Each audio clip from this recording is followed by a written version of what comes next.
For now we see through a glass, darkly, but then face to face.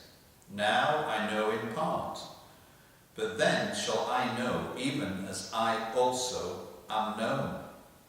And now abideth faith, hope, love. These three, but the greatest of these is love. It needs a little bit of interpretation. We see through a glass darkly, because that's the King James Bible I've been reading from. It means a mirror. Mirrors were not particularly good in King James's time, and they'd have been even worse in Paul's time. So you just got an impression of what you were looking at, then you had to use your imagination to see who or what it was that was there staring back at you.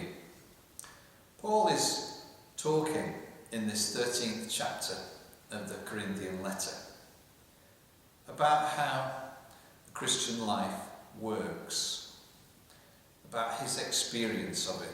And remember, he was someone who persecuted the church, so he learnt it all from scratch. And of course his audience was us, the Gentiles, people from outside of the Jewish culture, making sense of God to us who'd never followed the tradition of Abraham's faith. And he says we see through a glass darkly. We don't really get a clear picture. There's two ways I think people read that. Well, we're never going to totally understand what God is up to, so we should just try our best. And yet that kind of dismissive attitude almost doesn't correspond to the excitement and passion with which Paul is writing about love and about the Holy Spirit. I think what he's trying to say is, look, we can't understand it completely, but it's happening. It's real. This is where our life is sourced and where it's coming from. It's the Holy Spirit. And we can't understand it perfectly, but it doesn't matter. It's been gifted to us now, and it is in action. This is how he describes love in this passage.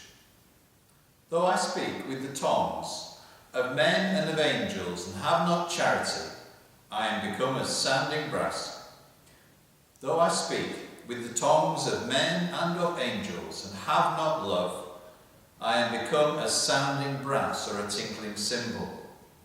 And though I have the gift of prophecy and can understand all mysteries and all knowledge, and though I have all faith so that I could remove mountains, and have not love, I am nothing. And though I bestow all my goods to feed the poor, and though I give my body to be burned, and have not love, it profits me nothing. Love suffers long, and is kind. Love envies not. Love doesn't vaunt itself.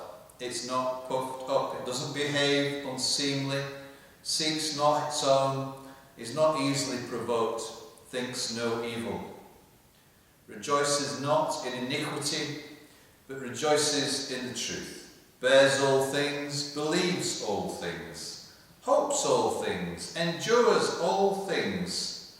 Love never fails. Whether there be prophecies, they shall fail. Whether there be tongues, they shall cease. Whether there be knowledge, it shall vanish away.